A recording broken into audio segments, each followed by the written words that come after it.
الحمد لله وحده والصلاة والسلام على من لا نبي بعده أما بعد فأعوذ بالله من الشيطان الرجيم بسم الله الرحمن الرحيم والذين جاهدوا فينا لنهدينهم سبلنا وإن الله لمع المحسنين صدق الله العظيم۔ بزرگان محترم اور عزیز میرے بھائیوں، جہاں تک جد و جہاد کی آزادی میں مسلمانوں کے اور حضرات علماء کرام کی تاریخی کردار کا سوال ہے، ان کی قربانیوں کا سوال ہے، تو اس کو تو بھلایا نہیں جا سکتا، اس کو فراموش نہیں کیا جا سکتا اور تاریخ کے صفحات سے مٹایا نہیں جا سکتا۔ جد و جہاد کی آزادی کی تاریخ اس وقت تک مکمل نہیں ہو سکتی جب تک کہ مسلمانوں کے خدمات، قربانیاں اور ان کی کارگزاریاں اور علماء کرام کی خدمات کا تذکرہ نہ کیا جائے۔ مشترکہ جد و جہاد کا سلسلہ 1857 کے بعد سے شروع ہوتا ہے، جب مسلم و غیر مسلم اور ملک میں بسنے والے تمام طبقات انگریزوں کے خلاف میدان عمل میں آتے ہیں۔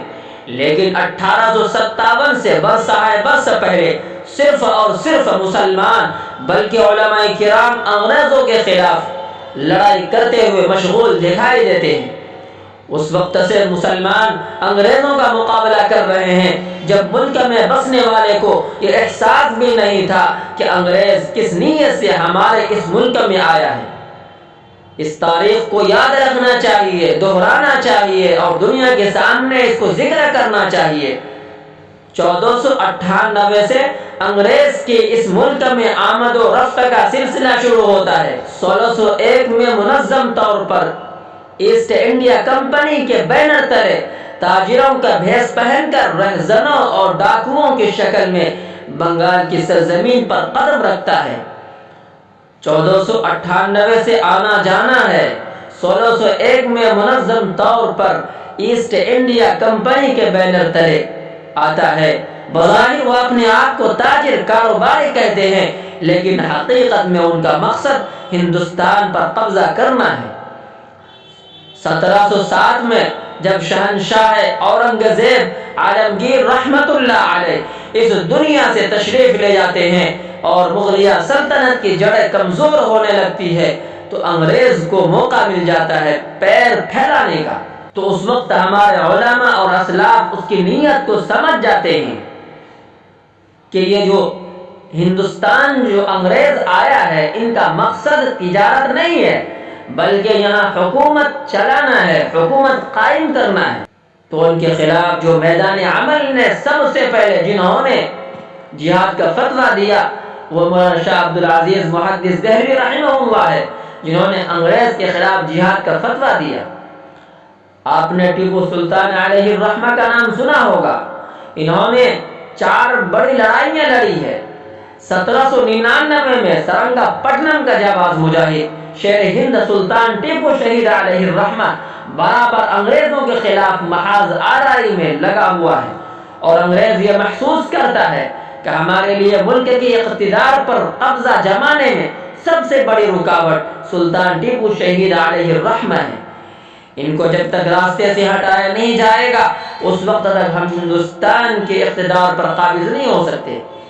تاریخ یہ بتاتی ہے کہ اپنوں ہی کی غداری کی وجہ سے، میر صادق لوگ جیسے کی غداری کی وجہ سے 1799 میں سرنگا پٹنم کے میدان میں انگریزوں سے مقابلہ کرتے ہوئے، ان کے دانت کھٹے کرتے ہوئے سلطان ٹیپو شہید علیہ الرحمہ نے جام شہادت نوش فرمایا۔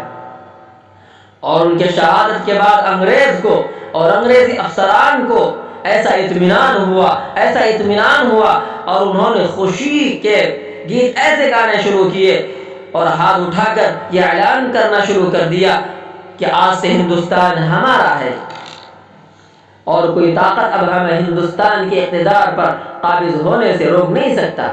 میرے بھائیو، اللہ نے اپنے اس بندے کے اندر اس کے چہرے میں وہ رعب عطا فرمایا تھا کہ ان کے بے جان لاشے کے قریب جانے کی انگریزی افسران کو ہمت نہیں ہو رہی تھی، حالانکہ اس کے جسم سے روح نکل چکی تھی۔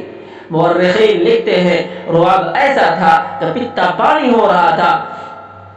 بے جان لاشیں کے قریب جانے سے، یہاں تک کہ دور سے ڈرے مار کر دیکھا گیا، ابھی تک کوئی رمق باقی ہے یا باقی نہیں۔ جب یہ یقین ہو گیا کہ اب بالکل جان نکل گئی، تب انگریزی جنرلوں کو ہمت ہوئی کہ وہ سلطان ٹیپو شہید علیہ الرحمہ کے قریب جا سکے۔ یہ ہماری تاریخ ہے، آج ہماری تاریخ کو مٹایا جا رہا ہے۔ ہمیں اس بات کی ضرورت ہے کہ ہم اپنے تاریخ کو یاد رکھیں اور ہماری آنے والی نسلوں کو اس تاریخ سے واقف کرائیں۔